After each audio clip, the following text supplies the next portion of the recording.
राम राम किसान भाइयों, मैं नितिन फिर से हाजिर हूं आपके अपने चैनल नितिन देओल में। किसान भाइयों, आज हम बात करेंगे लहसुन में आखिरी सिंचाई और आखिरी स्प्रे हमें कौन सा करना चाहिए जिससे कि हमारे लहसुन की फसल के अंदर इसके कंद का आकार बड़ा हो सके, कंद का साइज बड़ा हो सके और जितना बड़ा साइज हमारा होगा उतना ज़्यादा उत्पादन हमें बढ़ करके मिलेगा, उतनी ज़्यादा हमारी जो कीमत मिलेगी हमें लहसुन की वो भी अच्छी देखने को मिलेगी।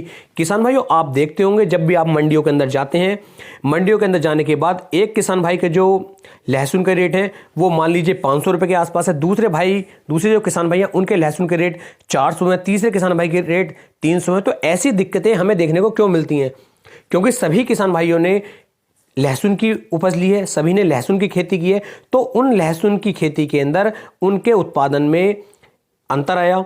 उत्पादन में अंतर आने के साथ साथ जब हम मंडियों के अंदर लेकर के लहसुन को पहुंचे तो वहां पर भी रेटों में, कीमतों में अंतर आया। तो ऐसा अंतर क्यों देखने को मिलता है, ये सब कुछ भी मैं इस वीडियो में आपको बताऊंगा। साथ ही साथ बताऊंगा कि आखिरी स्प्रे हमें लहसुन की फसल के अंदर कौन सा करना है जिससे कि कंद का आकार बड़ा हो, कंद हमारा गलेगा नहीं, सड़ेगा नहीं। साथ ही साथ किसान भाइयों, कंद का साइज बड़ा आएगा और चमकदार आएगा जिससे कि मंडियों में पहुंचने के बाद आपको ज्यादा कीमत आपके लहसुन की फसल की मिल सके। साथ में बताऊंगा कि आखिरी सिंचाई का भी बिल्कुल सही और सटीक समय क्या रहता है। तो सब कुछ इस वीडियो में होने वाला है, वीडियो में लास्ट तक बने रहें जिससे कि आपको एक सही और इंटरेस्टिंग जानकारी मिल सके। अगली वीडियो किसान भाइयों आप किस टॉपिक के ऊपर चाहते हैं, किस खेती से संबंधित चाहते हैं, उसके लिए भी मुझे बता सकते हैं। मैं पूरी कोशिश करूंगा आपको एक सही और सटीक जानकारी देने की जिससे कि आपको काफी कम खर्च में, काफी कम लागत में एक अच्छा उत्पादन किसान भाइयों आप निकाल सके। तो चलिए शुरू करते हैं। किसान भाइयों, इस समय पर लगभग सभी किसान भाइयों की जो है लहसुन की फसल, कुछ किसान भाइयों की 100 दिन की आसपास की हो चुकी है, कुछ किसान भाइयों को 110 दिन के आसपास की हो चुकी है और कुछ किसान भाइयों की लहसुन की फसल 120 दिन के आसपास की हो चुकी है। लहसुन की फसल के ऊपर लगातार मैं वीडियो बना करके दे रहा हूं जिससे आपको काफी अच्छी जानकारी अब देखने को मिल रही होंगी। जानकारी अच्छी लग रही हो तो नीचे कमेंट सेक्शन में आप बता सकते हैं। तो जब हमारी फसल जो है 100 से 120 दिन के आसपास की हो जाती है तो इस समय पर हमें जो है अंतिम सिंचाई करनी है अपनी फसल की और अंतिम स्प्रे ही इस समय पर करना है।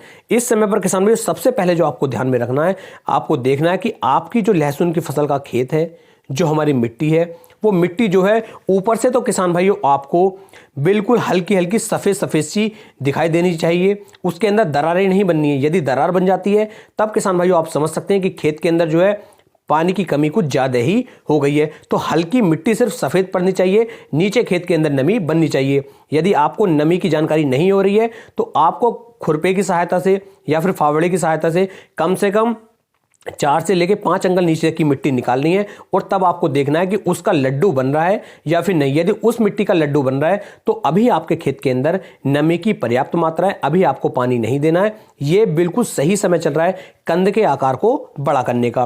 और यदि किसान भाइयों यहां पर जो है मिट्टी का लड्डू नहीं बन पा रहा है तो आप समझ सकते हैं कि आपके खेत के अंदर जो है पानी की इस समय पर कमी है, तो आपको यहां पर सिंचाई करनी पड़ेगी। क्योंकि इस समय पर यदि आप सिंचाई नहीं करेंगे, नमी थोड़ी सी भी कम हमारी लहसुन की फसल के अंदर आ जाती है तो लहसुन का जो आकार है वो बड़ा नहीं हो पाएगा, हमारा पौधा ज्यादा तीव्रता के साथ कंद के अंदर अपनी एनर्जी को स्टोर नहीं कर पाएगा। तो इस चीज का भी आपको ध्यान देना है। यहां पर आपको नमी बना करके रखनी है। नमी कैसे चेक करनी है उसके लिए मैंने आपको बता दिया है। अब बात करते हैं इस समय पर हमें कौन सा स्प्रे करना है और कैसे कैसे करना है।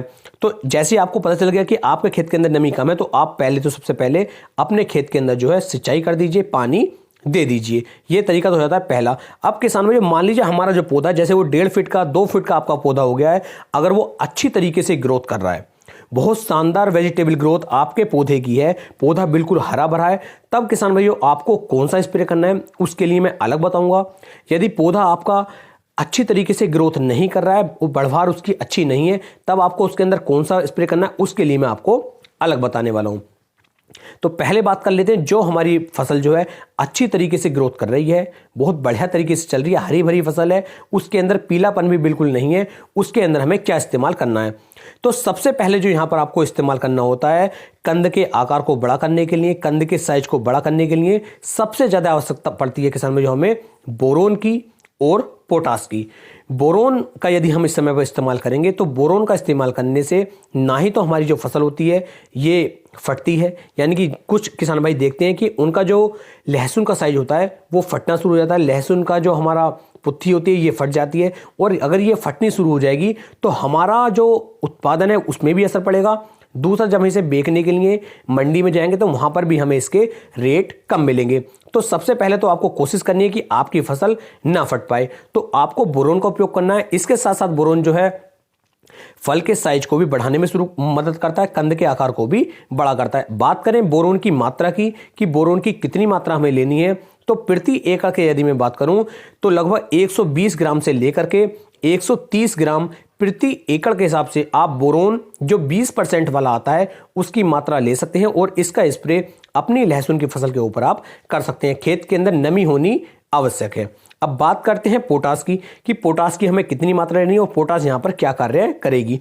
किसानों में पूरे पौधे के अंदर जितनी भी ताकत हमारी स्टोर है, जितनी भी ताकत पौधे ने अब तक मिट्टी से ली है, वो सारी ताकत जो हमें पौधे से लेकर के अपने कंद के अंदर उसके आकार के अंदर डलवानी है। यानी कि हमारी कोशिश हमें यही करनी है कि जितने भी पौधे के अंदर ताकत है वो सारी ताकत जो है अब कंद के अंदर आ जाए, लहसुन की पुत्ती के अंदर आ जाए, क्योंकि जब ये बड़ा होगा, लहसुन का साइज बड़ा होगा, लहसुन का आकार बड़ा होगा, तभी हमें जो है ज़्यादा अच्छा उत्पादन देखने को मिलेगा। ज़्यादा कीमत हमें लहसुन की तभी मिल पाएगी जब इसका साइज बड़ा होगा। तो जैसे ही आप पोटास का उपयोग करेंगे और बोरोन का उपयोग करेंगे तो पूरी ताकत पौधा जो है हमारी कंद के अंदर लगानी शुरू कर देता है। तो यहां पर आपको उपयोग में लाना है NPK 0050, यानी कि सल्फेट ऑफ पोटास, जिसे हम SOP भी कहते हैं। तो इसकी मात्रा आपको लेनी है 1 किलोग्राम प्रति एकड़ के हिसाब से। साथ में आपको बोरोन भी ले लेना है। इन दोनों का स्प्रे यदि आप करेंगे तो कंद का साइज भी बड़ा होगा और बहुत ही अच्छी तरीके से ये ग्रोथ कर पाएंगे।